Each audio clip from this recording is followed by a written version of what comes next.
ठंड में छत पर सोने वाला गांव। पायल शाम का खाना रसोई में बना रही थी और गुस्से में साथ में बड़बड़ा भी रही थी। पता नहीं इन लोगों को क्या दिक्कत है, एक बात भी समझ में नहीं आती है, हमेशा बस अपनी ही मनमर्जी करनी होती है। अरे फिर हमारा इस घर में रहने का फायदा ही क्या है जब हमारी मर्जी का कुछ चलता ही नहीं है। एक तो इतनी ठंड है, फिर भी इन्हें समझ में नहीं आता। आखिर पायल इतनी ज्यादा गुस्से में क्यों थी, जानने के लिए जरा कहानी में आगे बढ़ते हैं। पायल खाना बनाकर सबको परोसती है। सभी टेबल पर बैठकर साथ में खाना खा रहे थे। चलो चलो, खाना तो खत्म होने वाला है, अब खाना खाते ही सब जल्दी से ऊपर पहुंच जाओ, सोने की तैयारी शुरू करो, आज वैसे ही पहले बहुत देर हो गई है। हाँ मम्मी, चिंता मत करो, बस अभी खाना खाकर ऊपर बिस्तर लगा देंगे, मैं और भाभी दोनों मिलकर। ठीक है, पहले हम ऊपर चले जाते हैं, उसके बाद तुम दोनों बिस्तर लेकर ऊपर आ जाना। हाँ जरूर, यही काम रह गया है ना मुझे तो।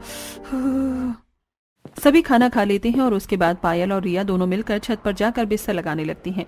दोनों बिस्तर बिछा ही रही थी, तभी वहां सामने वाली छत पर, जो उनकी दीवार से बिल्कुल दीवार सटी हुई थी, उनकी पड़ोसन बहू भी वहां पर बिस्तर बिछा रही थी। और पायल, घर का सारा काम खत्म हो गया? हाँ, सबने खाना पीना खा लिया है, अभी सबका बिस्तर लगा दूंगी, सब लेट जाएंगे, उसके बाद बस बर्तन धोने बचे हैं, जाकर वही धोऊंगी। एक तो इतनी ठंडी ठंडी हवा चल रही है और ठंड में रात को बर्तन धोना बड़ा मुसीबत होता है। इसलिए सर्दी में मैं तो पहले ही काम खत्म कर लेती हूँ, उसके बाद काम करने का मन ही नहीं करता, वो भी ठंडे पानी से। तभी वहाँ पर पायल और नेहा के ससुराल वाले ऊपर आ जाते हैं। अरे शीला आ गई, आज तो तू भी जल्दी छत पर आ गई, लेकिन आज तो बहुत ही ठंडी हवा चल रही है, बड़ी ठंड है, मैं इसीलिए मोटी रजाई लेकर आई हूँ। हाँ सच में बहुत ठंडी हवा चल रही है, हमने भी मोटे कंबल और रजाई निकाल ली है, अब सर्दी बढ़ेगी और मैंने सोचा तेरे और सरला दोनों के साथ मिलकर आज गप्पे लड़ाऊंगी, इसलिए मैं छत पर जल्दी आई। आज मेरे पास तुम्हें बताने के लिए बहुत धमाकेदार खबर है। क्या कहा, सच में? बता फिर तो जल्दी। अरे रुक जा, एक बार सरला को भी छत पर आने दे, वो भी बस आती ही होगी, तब तक मैं अपनी बहू से गर्मा गर्म चाय मंगवा लेती हूँ, छत पर ठंडी ठंडी हवा में चाय पीने का मजा आएगा। दरअसल ये गांव जहाँ पर हर किसी को छत पर सोने की आदत थी, पूरा गांव ही छत पर सोता था। उन सभी को छत पर खुली हवा में सोना बहुत अच्छा लगता था। इस तरह सभी छत पर पहले जाकर थोड़ी बहुत देर बात करने की आदत थी और उसके बाद सभी एक दूसरे से बात करते हुए सो जाते थे। लेकिन वहीं दूसरी तरफ जब पायल नीचे बर्तन धोने आती है तब वो गुस्से में बर्तन धो रही थी और वो पहले से ही गुस्से में थी। गुस्सा आना तो लाजमी है ना, बताओ भला ऐसी छत पर कौन सोता है। अरे मैं तो घर की बहू हूँ, कम से कम मुझे तो कमरे में अकेले सोने दो, ऊपर से इतनी सर्दी में छत पर सुला देते हैं। गर्मियों में तो मैंने कुछ नहीं कहा था, लेकिन कम से कम सर्दी में तो मुझे चैन से सोने दो। तो बहू को छत पर सोना पसंद नहीं था, जो कि जरा लाजमी भी है। वहीं दूसरी तरफ सरला की बहू, जिसकी अभी नई नई शादी हुई थी, वो भी छत पर बिस्तर लगाने जा रही थी, लेकिन उसने घूंघट किया हुआ था, जिसकी वजह से वो सीढ़ी पर गिर जाती है। ओए माँ, मर गई मैं तो, फूट गई, बड़ी जोर की लगी है, पैर भी मुड़ गया। उसकी आवाज सुनकर उसकी सास सरला और उसकी ननंद मोना दोनों वहां आती हैं। अरे भाभी, क्या हो गया? आप ऐसे क्यों चिल्ला रही थी? मैं सीढ़ी पर गिर गई हूँ, बहुत जोर से चोट लगी है और मेरा पैर भी मुड़ गया है। मुझे नहीं लगता अब सोने में ऊपर जा पाऊंगी, आप सब ऊपर चले जाइए, मैं रहने देती हूँ। ला दिखा, मुझे जरा सी ही तो चोट लगी है तुझे, तू भी ना बहू बहुत ही ज्यादा नाजुक कली है। चल मैं और मोना तेरी मदद करते हैं ऊपर छत तक जाने में, चिंता मत कर, हम तुझे यहाँ नीचे अकेले नहीं छोड़ेंगे, हम सभी का बराबर ध्यान रखते हैं। रही बात बिस्तर लगाने की, तो वो भी आज मोना ही लगा देगी। सरला और मोना दोनों रितु को पकड़कर छत पर ले जाते हैं। तब रितु मन ही मन सोचती है, चोट में भी मुझे नहीं छोड़ रही है। अरे कम से कम आज तो इसी बहाने मुझे नीचे सोने का मौका मिल जाता, लेकिन नहीं, एकदम जिद्दी ससुराल वाले हैं मेरे तो, सुलाना इन्हें मुझे छत पर ही है, ऊपर से यहाँ इतनी तेज हवा भी चल रही है, ठंड में तो मेरी कुल्फी ही जम जाएगी यहाँ पर छत पर। इस तरह रितु को भी जबरदस्ती छत पर ले जाया जाता है और हर कोई अड़ोसी पड़ोसी रात को छत पर खुले आसमान के नीचे बिस्तर लगाकर सोते हैं। यहाँ कुछ ऐसा ही था। इस तरह दिन गुजर रहे थे। वहीं पड़ोस में एक नई नवेली दुल्हन आई थी। तभी उसका गृह प्रवेश कर रहे थे और वहां पर सभी पड़ोसन थी। आजा बहू, गृह प्रवेश कर अपने दाहिने पैर से कलश गिरा दे। पलक कलश गिरा कर गृह प्रवेश करती है। उसके बाद सभी कहते हैं, हाँ, स्वागत है हमारे खुले गांव के ससुराल में। एकदम खुली और ताजी हवा का एहसास होगा यहाँ। बिल्कुल सही कहा, यहाँ पर ऐसा खुला वातावरण कहीं नहीं मिलेगा बहू, जैसा हमारे गांव में मिलता है। हमारी बहुओं से पूछो, इसलिए तो खुश रहती हैं। नई नवेली दुल्हन पलक को तो कुछ समझ में ही नहीं आता, लेकिन वहीं खड़ी पुरानी बहुएं कहती हैं, हाँ बिल्कुल बिल्कुल, हम तो कुछ ज्यादा ही खुश हैं यहाँ पर। हर रोज खुली हवा में सोने का हमें इतना अच्छा अवसर जो मिलता है, जिसकी वजह से हमारी रात की नींद पूरी नहीं हो पाती है। अरे कुछ दिन पहले मुझे चोट लग गई, लेकिन फिर भी जबरदस्ती मुझे छत पर लेकर गई है सुलाने के लिए। हाँ, और कल पूरी रात मुझे नींद नहीं आई। एक तो इतनी ठंडी हवा चल रही थी, ऊपर से मेरा कंबल भी इतना पतला था। आज भी मुझे खांसी जुकाम हो रखा है, लेकिन नहीं, इन्हें तो सिर्फ अपनी मर्जी चलानी है। सच में क्या ही कह सकते हैं इन लोगों को। अब अगले दिन जब पलक रात को सभी को खाना बनाकर खिलाती है, खाना खाने के बाद वो जब अपने कमरे में जा रही थी, तब उसकी सास उसे रोकते हुए कहती है, अरे बेटा कहाँ जा रही है? चल जल्दी से बिस्तर लेकर छत पर चल, वहीं पर हमारा बिस्तर लगेगा। ये बात सुनकर पलक को बड़ी हैरानी होती है। क्या कहा? छत पर? लेकिन ऐसा क्यों? अरे हमारे यहाँ ऐसा ही होता है। हमारे यहाँ पूरा गांव छत पर ही सोता है। छत पर एकदम खुली और ताजी हवा जो चलती है, छत पर सोने का जो मजा है वो कहीं और नहीं। जल्दी कर, सब लोग छत पर आ गए होंगे। ये बात पलक को तो बड़ी अजीब लगती है, लेकिन वो कर भी क्या सकती थी। जैसा उसकी सास ने करने को कहा, उसने वैसा ही कर लिया। उनके पीछे पीछे छत पर चली जाती है और चारों तरफ नजरें घुमाकर देखती है कि लगभग पूरा गांव ही अपनी छतों पर बिस्तर बिछा रहा था और आधे लोग तो सो भी गए थे। तभी उनकी पड़ोसन सुनीता कहती है, अरे वाह, हमारी नई नवेली दुल्हन भी आ गई छत पर। कैसे नहीं आती? छत पर सोने का मजा ही जो अलग है। वही तो, छत पर खुले में सोना जितना मजा और कहीं हो भी सकता है भला। वहीं दूसरी तरफ सुनीता की बहू मन में सोचती है, ये लोग कुछ भी अपने मन में खुद ही सोच लेते हैं, हमें अच्छा लगेगा, लेकिन इन्हें कौन बताए हमें जो छत पर सोना बिल्कुल भी पसंद नहीं है, लेकिन जबरदस्ती ऊपर उठाकर ले आते हैं। मैं तो पलक का सोच रही हूँ, बेचारी को शादी के दूसरे ही दिन छत पर जाकर सोना पड़ रहा है। पता नहीं मन में क्या क्या सोच रही होगी। सभी बिस्तर लगाकर सो जाते हैं, लेकिन पलक, जिसके लिए ये सब बिल्कुल नया था, उसे बिल्कुल भी नींद नहीं आती।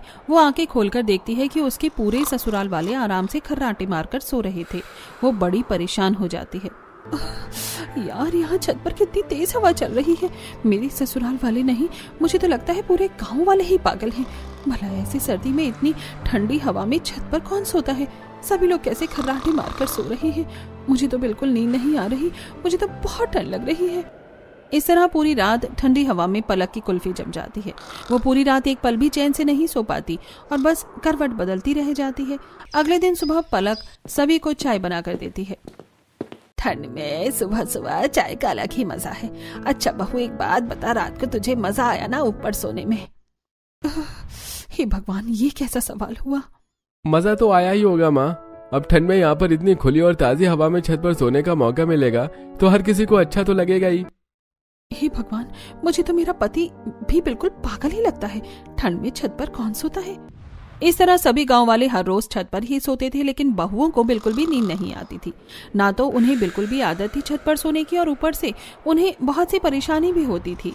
एक रात जब सभी आराम से सो रहे थे, तब पायल, अरे यार, छत पर तो इतने मोटे मोटे मच्छर हैं, लगता है एक ही दिन में ये मेरा सारा खून पी जाएंगे। अब क्या करूं? ऊपर से मुझे बहुत ज्यादा ठंड भी लग रही है। पायल को बिल्कुल भी नींद नहीं आ रही थी और वो आंख बंद करके दोबारा सोने की कोशिश करती है, लेकिन तभी उसकी ननंद रिया उसके ऊपर पैर रख देती है, जिसके बाद उसे गुस्सा आता है। लो जी, बस इसी चीज की कमी रह गई थी। मेरे ऊपर इतना भारी 10 किलो का पैर रख दिया है। सब इतना चिपक कर सोते हैं, बिल्कुल नींद नहीं आती है। पायल गुस्से में रिया का पैर उठाकर फेंक देती है और दोबारा सोने की कोशिश करती है, लेकिन इस बार रिया उसके ऊपर हाथ रख देती है। कौन सी मनहूस घड़ी में मैं आकर इस गांव के ससुराल में फंस गई हूँ। सिर्फ इस ससुराल में नहीं, इस गांव के किसी भी ससुराल में आना बेवकूफी है। इस बार पायल उसका हाथ हटाती है और उसके बाद वो उठकर टहलने के लिए छत के दूसरे कोने पर जाती है। तभी सामने उसे लंबे बालों वाली एक परछाई नजर आती है, जिसे देखकर वो डर जाती है और हल्का चिल्लाती ही है कि चुड़ैल। अरे शांत, चुप हो जा पायल, कोई चुड़ैल नहीं है, मैं हूँ सीमा। अच्छा तुमने तो मुझे डरा ही दिया। तुम अब तक सोई नहीं? अरे यार कहाँ, एक तो इतनी ठंडी हवा चल रही है, बड़ी ठंड लग रही है, ऊपर से इतने मोटे मोटे मच्छर काट रहे हैं, पूछो ही मत। सच में यार मेरा भी यही बुरा हाल है। एक तो मेरे ससुराल वाले इतना चिपक कर सोते हैं, मुझे जगह ही नहीं मिलती। ऊपर से इतनी ठंड में छत पर सोना पड़ रहा है जहाँ बिल्कुल भी नींद नहीं आती। सर्दी में तो इंसान को ज्यादा सोना चाहिए और हमें तो ढंग से रात को भी सोने को नहीं मिल रहा। सच में यार कहाँ फंस गए हम। इस तरह दिन गुजर रहे थे और उन्हें जबरदस्ती छत पर सोना पड़ रहा था। कुछ दिन बाद गली के कोने पर सभी पड़ोसनी इकट्ठा होती हैं। सभी साथ मिलकर बाजार में सब्जी लेने जा रही थी। क्या हाल है तुम सबका? क्या ही हाल हो सकता है, बद से बदतर हो रहा है। पूरी पूरी रात नींद नहीं आती, बस करवट बदलते रह जाते हैं। इतनी ठंड में ऊपर से जुकाम भी हो गया है। सच में इतनी ठंड में ढंग से सोने को भी नहीं मिलता है। देखो तो जरा हमारी हालत को, जीते जागते ज़ॉम्बी लग रहे हैं। सच में मेरी तो कुछ ही दिनों में हालत खराब हो गई है। आप सब तो फिर भी बहुत पहले से यहाँ पर रह रहे हैं, इतना समय कैसे झेला? सच में बस झेलना पड़ रहा है, लेकिन अब मैं बहुत परेशान हो गई हूँ। बस बहुत हो गया। आज मैं अपने ससुराल वालों से इस बारे में बात जरूर करके रहूंगी। हाँ बिल्कुल सही, हमें एक बार अपने ससुराल वालों से इस बारे में बात कर लेनी चाहिए। हालांकि वो हर बार मना करते हैं, लेकिन हमारी हालत तो देखो, तबीयत भी कितनी खराब हो रही है, ऊपर से ठंडी हवा में सोने में। इस तरह गांव की सभी बहुएं अपने ससुराल वालों से बात करने की ठानती हैं। सभी जब सब्जी लेकर घर आती हैं पायल के घर। आज मैं छत पर नहीं सोऊंगी मम्मी जी, मेरा गला बहुत ज्यादा खराब है और तबीयत भी ठीक नहीं है। अरे कोई बात नहीं, छत पर सोने से सब ठीक हो जाएगा। लेकिन छत पर सोने से सब ठीक कैसे होगा? बिल्कुल होगा, जब तुम ठंडी और ताजी हवा में सोओगी तो सब ठीक हो ही जाएगा। बल्कि उसमें तो तबीयत और ज्यादा खराब हो जाएगी। मुझे छत पर नहीं सोना है, मैं नीचे यहाँ अपने कमरे में अकेले से सो जाऊंगी। ऐसे कैसे सो जाओगी? हमारे घर की परंपरा है, हर कोई ऊपर छत पर एक साथ ही सोता है। तुम ऐसे हमारी बात के खिलाफ नहीं जा सकती। चुपचाप जल्दी से शाम का खाना और काम खत्म करो और बिस्तर लेकर ऊपर चली जाओ। वहीं दूसरी तरफ नेहा के घर में, मुझे छत पर इसलिए नहीं सोना क्योंकि मुझे वहाँ नींद नहीं आती और अब सर्दी भी बढ़ गई है, बहुत ठंडी हवा चलती है। तो क्या हुआ, रजाई भी तो मोटी है और हम भी तो सोते हैं, हमें तो कोई ठंड नहीं लगती। लेकिन माँ जी क्या छत पर सोना इतने ही जरूरी है? अब सर्दी है, बिल की भी कोई चिंता नहीं। अब तो मैं कम से कम आराम से अपने कमरे में नीचे सो सकती हूँ। नहीं तुम्हें पता है हमारे गांव में ऐसा ही होता है, पूरा परिवार एक साथ मिलजुल कर रहता है और सभी काम एक साथ करता है। हम खाना भी एक साथ बैठकर खाते हैं और सोएंगे भी एक साथ ही। आगे से इस बारे में कोई बात ना हो। इस तरह हर किसी को वही बात सुनने को मिलती है। अरे भला सोने एक साथ क्यों जरूरी है? अलग अलग भी तो सो सकते हैं, लेकिन नहीं, इन्हें तो सोना भी एक साथ ही है। अगले दिन शाम को, आजकल छत पर सोने में कितना मजा आ रहा है ना, कितनी ठंडी मस्त हवा चलती है। सच में मजा आ जाता है, लेकिन कल मेरी बहू ऊपर छत पर सोने से मना कर रही थी। अरे मेरी बहू भी मना कर रही थी, मैंने तो डांट दिया। हाँ मैंने भी वही डांट दिया। बताओ, उन्हें तो कुछ पता ही नहीं है कि छत पर सोना कितना अच्छा होता है। हाँ मेरी नई नवेली बहू भी कल मना कर रही थी, लेकिन मैंने उसे भी समझाया कि ऊपर खुली और ताजी हवा में सोना कितना अच्छा होता है। एक तरफ बहुओं का अलग मत था और दूसरी तरफ सास का अलग, लेकिन अंतिम फैसला तो सास का ही चलना था। जब सीधे तरीके से बात करने पर काम नहीं चला, तब सभी बहुएं फैसला करती हैं। कहते हैं जब घी सीधी उंगली से ना निकले तो उंगली टेढ़ी करनी पड़ती है। तो दीदी चम्मच से घी निकाल लो। अरे पलक, ये कहावत है। बात यह है कि हम आखिर क्या ऐसा कर सकते हैं जिससे हमारे ससुराल वाले छत पर सोना छोड़ दें? क्यों ना हम अपनी ससुराल वालों को डराने की कोशिश करें। हम रात को फोन में नकली चुड़ैल की आवाज लगा देते हैं, तो उन्हें लगेगा कि गांव में कोई भूत का साया है, जिसके बाद सभी छत पर जाकर सोना छोड़ देंगे। आइडिया तो अच्छा लग रहा है। बस उसी रात वो सब अपना प्लान शुरू कर देती हैं। सभी छत पर बिस्तर लगा ही रही थी, तब पायल, ऋतु, नेहा, सीमा और पलक एक दूसरे से इशारे में बात कर रही थी और सभी के सोने पर सही समय का इंतजार कर रही थी। जब सभी सो जाते हैं तो वो अपने अपने फोन में चुड़ैल की नकली आवाज लगा देती हैं और थोड़ी देर बाद, अरे मेरे ससुराल वाले उठ क्यों नहीं रहे हैं? ये तो आराम से घोड़े बेच कर सो रहे हैं। वहीं दूसरी तरफ, मैं तो ठंड में जम जाऊंगी। इतनी देर से ठंड में इंतजार कर रही हूँ कि कोई तो डर कर चिल्लाएगा, लेकिन यहाँ सभी आराम से खर्राटे मारकर सो रहे हैं। धत तेरे की, मेरा ये प्लान तो फेल हो गया। प्लान फेल होने के बाद लगता है हमें हर रोज छत पर ही सोना पड़ेगा। इस प्लान से तो कोई भी नहीं उठा। डरना तो दूर की बात है, अब सो ही जाती हूँ। वैसे भी इतने दिनों से ठीक से सोई तक नहीं हूँ। पलक रजाई में मुंह ढककर सो जाती है। अगले दिन पांचों मिलती हैं। कल का प्लान तो बिल्कुल फेल हो गया। क्यों ना इस बार हम उन्हें किसी सांप या बिच्छू से डराएं। अरे अगर हम उन्हें इससे डराएंगे तो हमारा भी तो नुकसान होगा। हम खुद डर जाएंगे। भला सांप और बिच्छू कोई खेलने की चीज थोड़ी है। अरे तो असली कौन लेकर आएगा रा? नकली लाएंगे। हम इसे कोई एक ही ये काम करेगा ताकि सभी भी डर जाएं और हमारा भांडा भी ना फूटे, क्योंकि नकली की बात तो जल्दी ही फैल जाएगी। अगले प्लान को अंजाम दिया जाता है। जब सभी सो रहे थे तब सबसे पहले पायल अपने ससुराल वालों के ऊपर सांप डालती है। जैसे ही रमेश को एहसास होता है कि उसके ऊपर कुछ है तो वो उसे हटाने की कोशिश करता है। तब उसके हाथों से छूकर एहसास उसे होता है कि ये कोई अजीब सी चीज है। वो जैसे ही उठकर उसे पकड़ता है तो अंधेरे में उसे एहसास होता है कि उसने सांप पकड़ा है। जिसके बाद वो तेजी से चिल्लाता है, अरे बचाओ बचाओ, सांप आ गया, सांप आ गया। उसकी आवाज सुनकर सभी उठ जाते हैं और तभी रमेश बड़ी जोर से सांप को दूर फेंकता है और वो उनके बगल वाली छत पर सीधा महेश के ऊपर जाकर गिरता है, जो सो रहा था। महेश को भी किसी के होने का एहसास होता है और जैसे ही वो देखता है तो वो भी चिल्लाकर उसे दूर फेंक देता है। इसी तरह सभी उठ जाते हैं। और क्या हुआ जी, क्या देखा आपने? अरे मेरे ऊपर सांप आया था, मैंने उसे अभी फेंका है। क्या कहा पापा जी? सांप आ गया? देखा, यहाँ खुले में सोना बिल्कुल भी सेफ नहीं है, बहुत खतरनाक हो सकता है। वहीं बगल वाली छत से महेश भी डरते हुए कहता है, अरे मेरे ऊपर भी सांप आ गया था, मैंने अभी दूर फेंका है। ये तो बहुत खतरनाक बात है, अचानक से यहाँ सांप कैसे आ गया?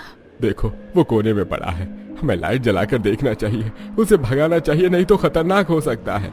वो सब लाइट जलाकर देखते हैं तो उन्हें पता चलता है कि वो तो नकली सांप था। इसके बाद उन सबको गुस्सा आ जाता है। ऐसा मजाक करते हुए किसी को शर्म नहीं आती? किसने किया है हमारे साथ ऐसा भद्दा मजाक?